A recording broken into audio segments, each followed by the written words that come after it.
Yo, what is up, guys? Welcome back to a brand new video. All right, so today we're gonna be learning about inverse fair value gaps, bro. Oh my gosh, am I too loud? Inverse fair value gaps. Now this is gonna be some sauce. All right, guys, it's gonna be some sauce. This is gonna be crazy. All right, I'm excited to teach you guys this concept because this is literally what I trade. This is literally how I take my trades, how I get inside my trades. So once you guys learn this, you guys are gonna be set. All right.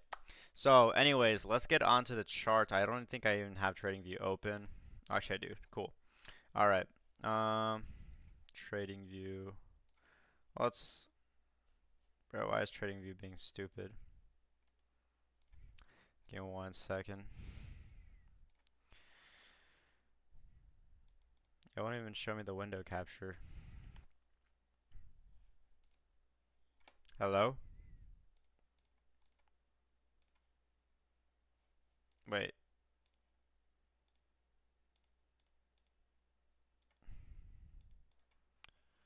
All right. I think something should be happening here.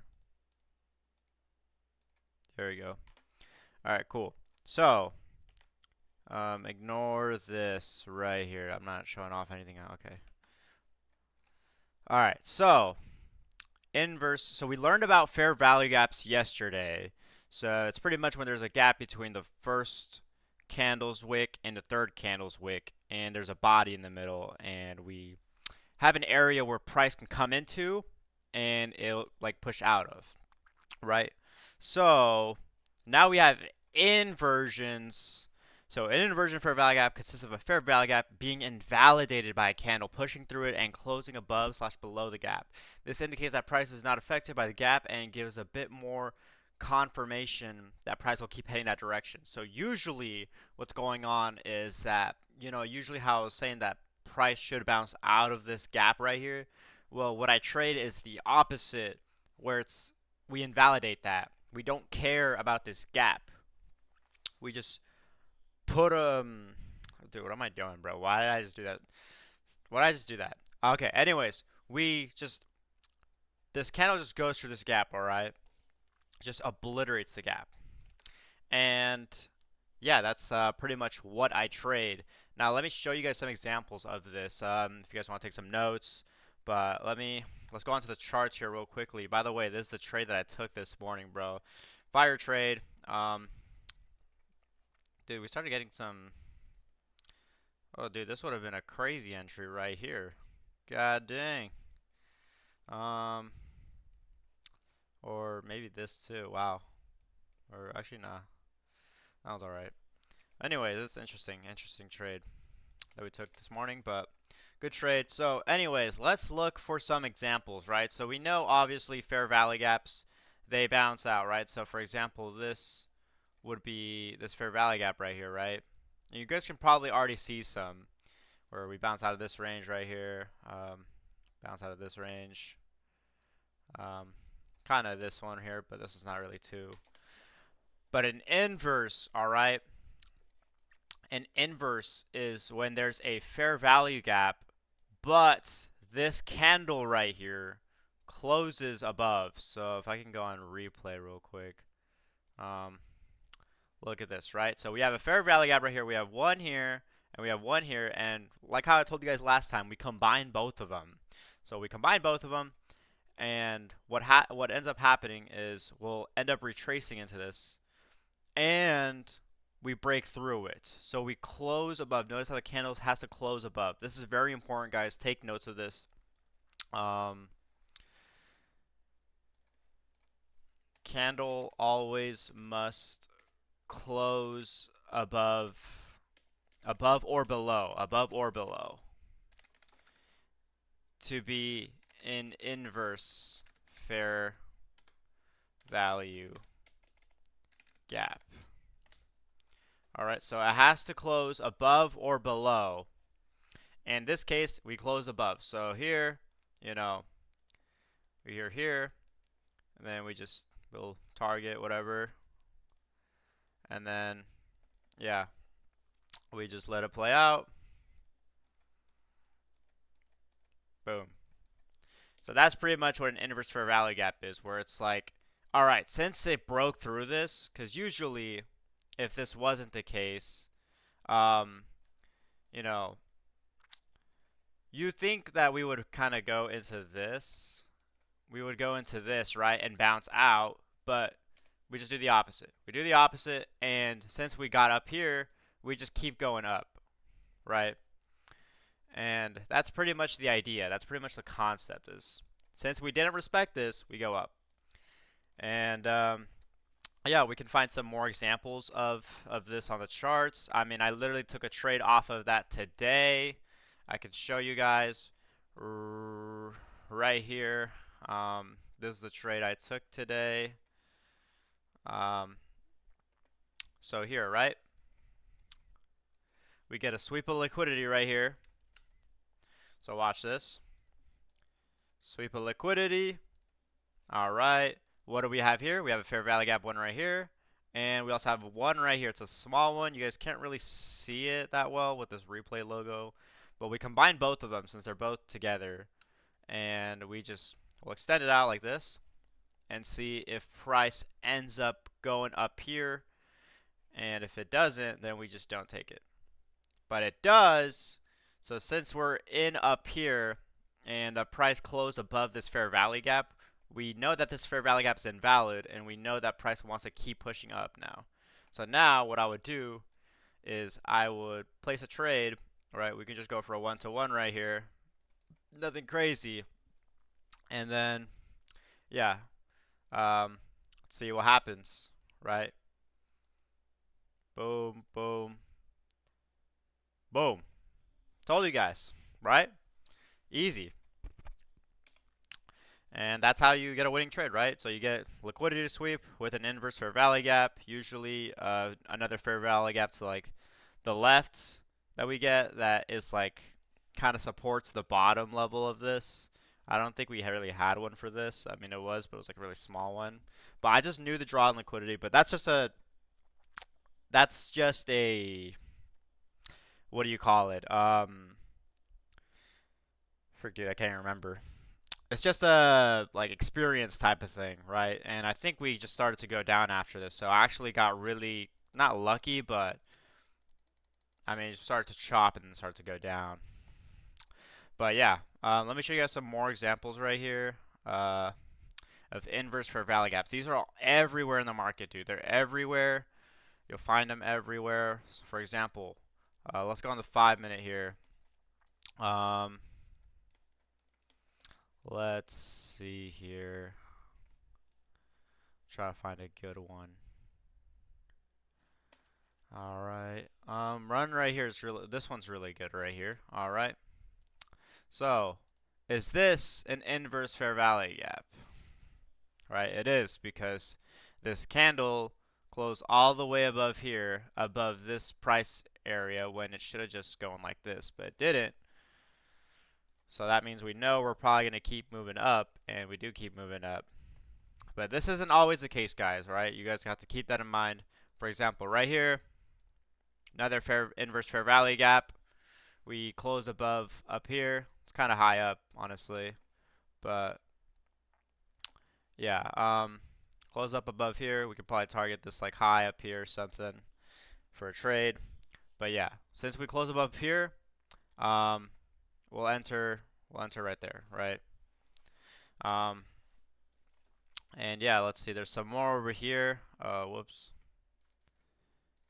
But not every inverse fair value gap will be a valid inverse, all right? So, I mean, I'll show you guys some examples of invalid fair value gaps in a second. This one was crazy. Let's see. We got another one right here. Another inverse right here. Boom. See how price continues to go down. We got another one up here, right here. This one didn't really work out, to be honest. Look at this. It kind of went under. Usually a good inverse fair value gap should not go below the inverse, right? So, for example, this one right here, right? If this is going to be a good inverse right here, that means that the price shouldn't really go below like this box right here, this box that we have for the inverse, the fair value gap that we created, right? It shouldn't go below this. So, I mean, sometimes there will be a wick a little bit below, but it shouldn't close below if it's going to be a good fair value gap. Um, like, for example, this right here, this one's kind of a small one, but, notice how we don't come back up here because we have so much strong momentum. We don't come back up here. We don't. We just keep going down, and we do a little retrace, but we keep going down, right? So this is a good one because we just don't come back to it. One thing about inverse fair value gaps is usually you want a lot of momentum going into it. You don't want like these choppy ones where it's like, I don't know, something like this. Like this looks choppy, all right? This looks really choppy. I don't like this. Notice how there's so many candles in between this and this, like this candle that like created the inverse and this candle that like, or this candle that like created the fair value gap, right? These three candles, and then this candle that kind of went through. Notice how choppy it is in between. You don't want it to look like a barcode, all right? So that's one thing you should write down in your notes. No barcodes, because barcodes suck, right? Like the barcode price action. Nobody likes barcode price action, all right? Let's see. There's another one right here. This one's pretty decent. Okay, let me find a good setup, actually. Let me find a good setup for you guys because...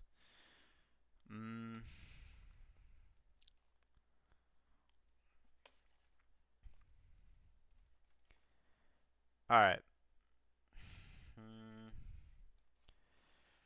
Let's see. I think I found one. Okay. I think it's harder to find these on like the 3-minute, but alright, we'll just go with one like this, right? Oh, whoa, I found one.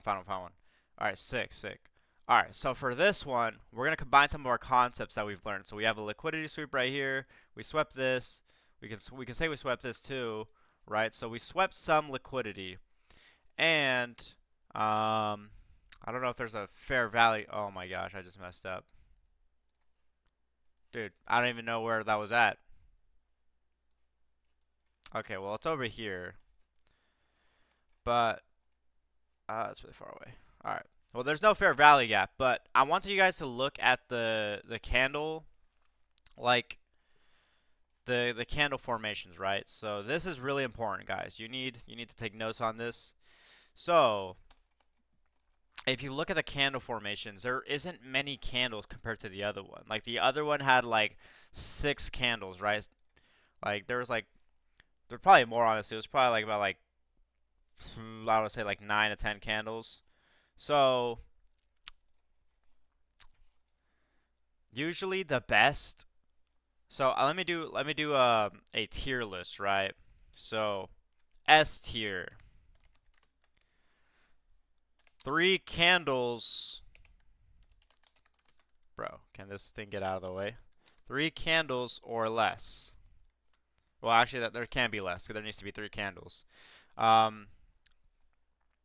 So it's like you got these, and then like yeah, 1, 2, 3 S tier, I would say, or like A tier. Usually, if we can just get, dude, there's some inverse for valley gaps are like freaking crazy. There's just like it'll be like one candle like this, one candle like this, and then like something like that, and then we just inverse immediately after. Very V-shaped recovery. So we call these V-shaped recoveries, where it's like we have 3 candles here that make a fair value gap, and then there's this one candle that just pushes through and does the inverse. And we call these a V shape because it looks like a V, right? So like you look at the shape, looks like a V. The best inverse fair value gaps are going to be the V shape recovery ones, all right? So anything V shape, good, right? Looks very V shape, very good. We like the V shape ones. So S tier, anything that's super V shape.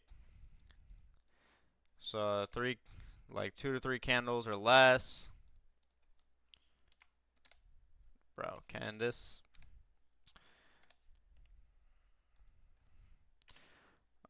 Slash V shape.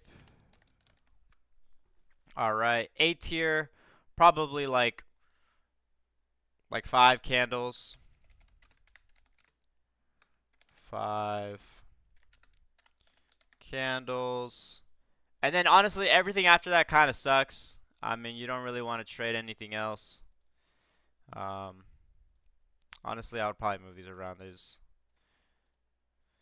But yeah, honestly, these are gonna be your best trades right here. And you never want to take something that's like not really A plus, anyways. Anything that's like a B or a C setup, a C plus, whatever you want to call it, because we're gonna go over those later. But there's S setups or like A setups.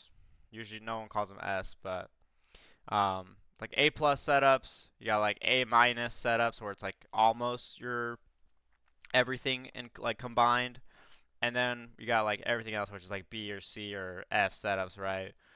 But we want to stick with the A ones, all right? You don't want to stray away from A ones because A setups are gonna get you the wins, not the B setups, not the C setups.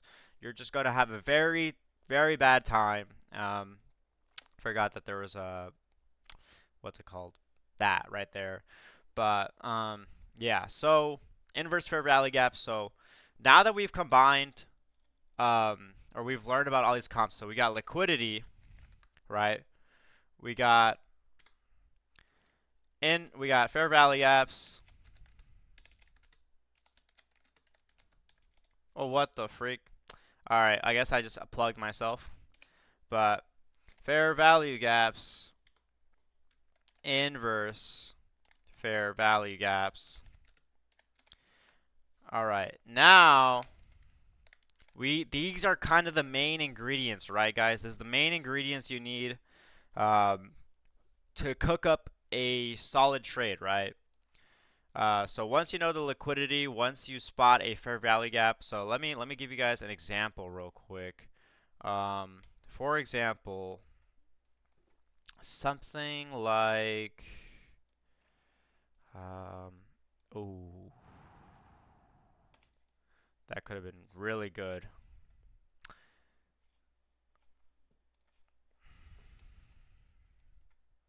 All right, so we got a 1 hour right over here. Let's see if there's anything bouncing off of that, bro. Oh, dude. All right.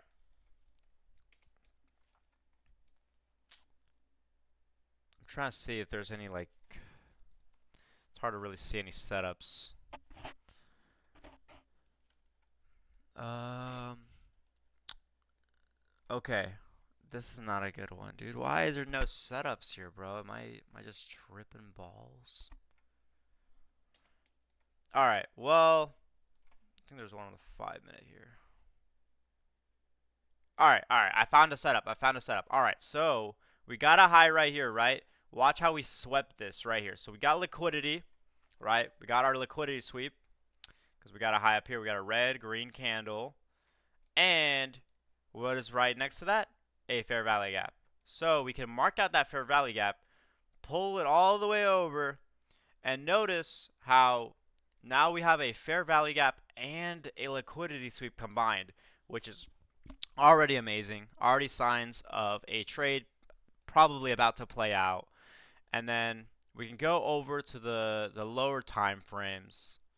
So let's see.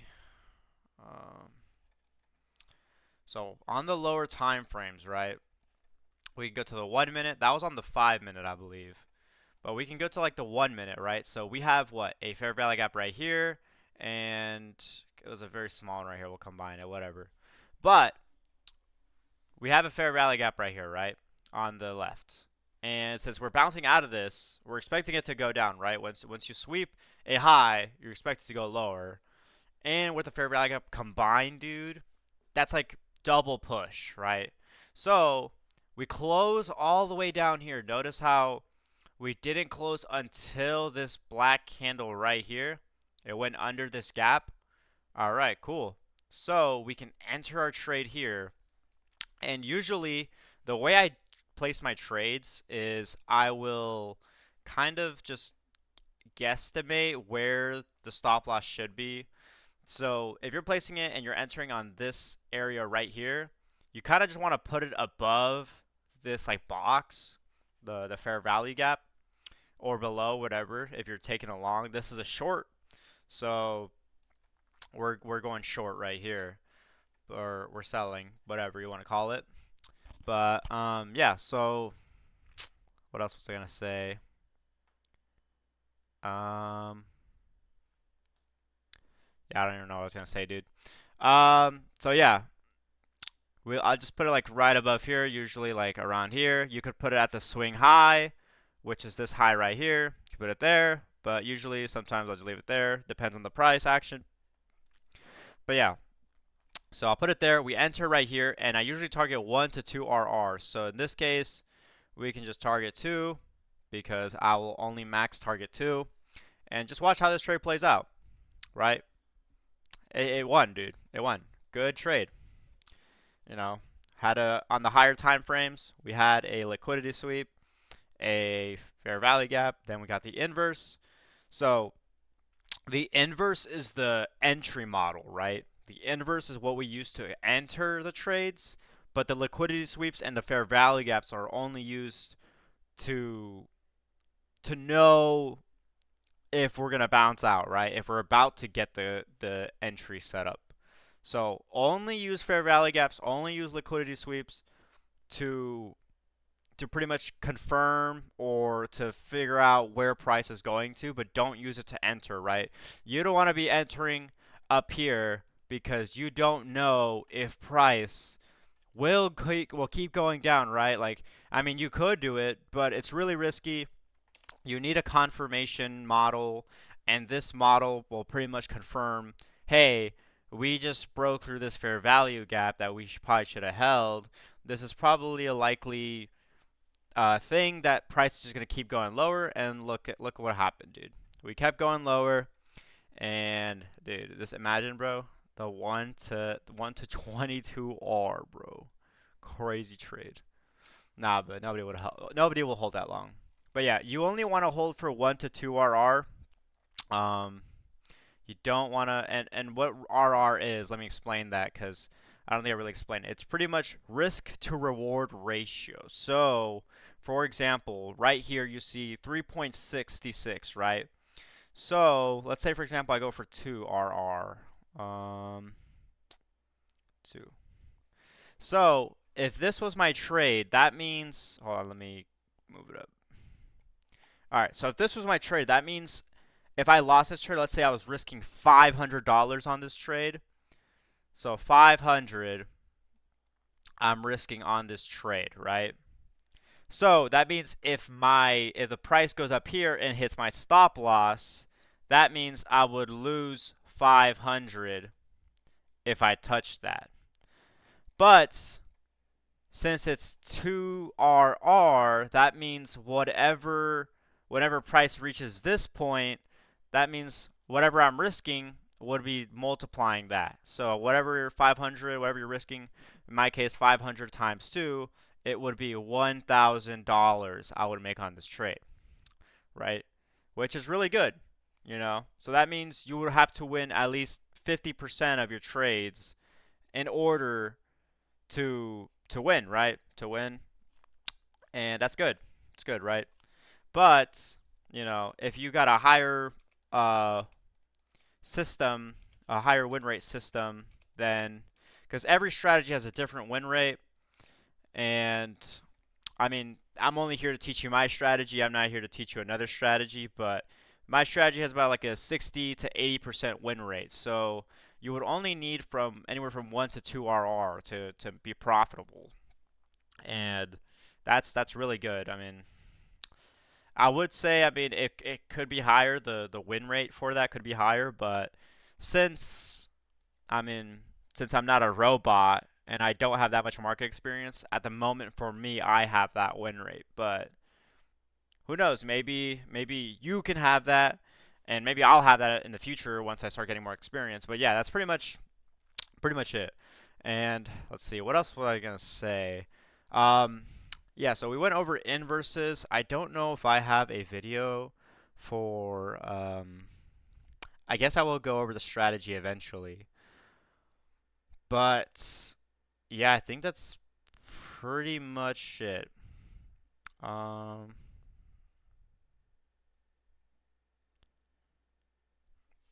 I think that's it, guys. All right, so yeah, that's inverse fair value gaps. It's pretty much when we got, um, you know, we got a fair value gap and we just invalidate it. For example, we got one right here. Boom, invalidate it. We got one right here.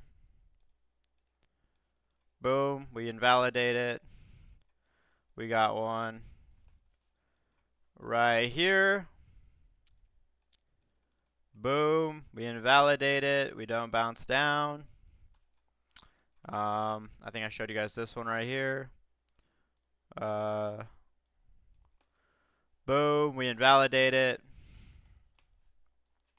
They're everywhere, guys. These fair value gaps are everywhere, man. And the smaller they are like this, the higher chance they got of winning. This one's a lot bigger of a fair value gap, but watch, it still holds up. The inverse still inverses, and it still does a good job. Um, like this one too. This one's very V-shaped recovery. Watch this. Look at how V-shaped that is. Look how beautiful we just go forward, go up. Um, this one's very V-shaped as well. I mean, this one's better, but this one's the same as well. Um, yeah, I mean, we also got, oh, that one's the big one. I mean, we got this big one all the way over here. But, yeah, I mean, that one's pretty good. One thing, though, is if you guys are trading inverses, which is the strategy that I trade, you guys don't want to trade all the way from like far away. Like you don't want super far away trades. Like I don't know how to explain it because you could get an inverse. Like for example, let me show you guys on the 15-minute time frame. Like something like this is clean. Like I like this. This is clean. But if your inverse is all the way like freaking who knows where. Let's say there's an inverse like right here, right? Bro, like am I taking this? Like if this is over here and this over here, am I taking this? Probably not. Look how many candles are in between, bro. Like think about this as a girl, right? Like imagine if this was a girl and are you trying to okay, so imagine the inverse. Imagine the fair value gap, right? Is a girl's you know what, all right? And imagine all these candles are her body count, right? Would you want to get in that, bro? Like be honest. Are you trying to inverse her fair value gap? Probably not. Cuz what ends up happening? I mean, that that shit like you probably can't like I mean it's probably a tunnel in there, So it's like you're not. It's not gonna work. Like, look at this, dude. Look at this. It just does not work. You need some good low candles, like just 1 to 2 candles, right? You like this, for example, right here, right? You want these. You want these, right? Only one candle's been in between this, and then it's like the other 2 or 3 candles or whatever. But these are you, right? These are you. But that's what you want, dude. You want this. You want these clean trades right here that you can just not risk a lot and you can risk like 2 to 3 RR, whatever. You don't want these crazy freaking over the yonder trades, dude. Like, for example, like let me see if I can find another one. Like, imagine this right here. Like, there's technically an inverse fair value gap right here. Bro, like, this is not gonna work. Look how many freaking... Bro, like, this is like some Bonnie Blue type of stuff, alright? You don't want that stuff, right? You wanna take a fair value gap's virginity, alright, for the first time. If you can take a fair value gap's virginity, um, it's going to be a good one, right? It's going to be a good one. It's going to be a winning trade most likely. For example, this one, I mean, this one's not too big, but it still does the job, right? Like this one's all right, honestly. It's not the greatest, but um, yeah, I'm sorry guys. I'm literally so out of pocket right now. But yeah, like for example, this is a clean fair value gap right here. Clean inverse fair value gap right here. Watch this, bro. We just 1, 2, 3, and then we just immediately go up after we start retracing, and we just stay going up. I mean, we do kind of come back eventually, but you should be getting out. If you entered this trade, you should be getting out like right about like there, right? You don't want to target too much. I mean, you could, if you targeted that, you probably wouldn't have won the trade. But yeah, you just 1 to 2 RR, man. That's all you need. That's all you need. The risk to reward. But yeah, I think that's pretty much it, guys. I will go over more like in depth on how I use inverse fair value gaps and how I use them to my advantage and liquidity sweeps and all these other stuff, all these other confluences. But I'm pretty much just trying to teach you guys the essentials, right? So now that we got the big three, right? It's kind of like avatars. Like he's learning all the, you got all the elements, bro. You got liquidity. We're gonna name this FEG for fair value gaps, and then IFEG for short for inverse fair value gaps. Once you got all these three, bro, you can start making some money soon. But you really need to follow some rules, which I will go over soon, and I'll explain more in a future video. But that's pretty much it, guys. If you guys did enjoy this content, make sure to leave a like, subscribe if you're new, turn on post notifications. If you guys want to join in my Discord, it's down in the description for free, bro. You guys, I got PDFs in there. I got more resources in there. And if you guys ever need any questions, you guys can just text me and DM me there, and I will respond to any questions and help you one-on-one. But yeah, that's pretty much it, guys. Don't think there's anything else, really.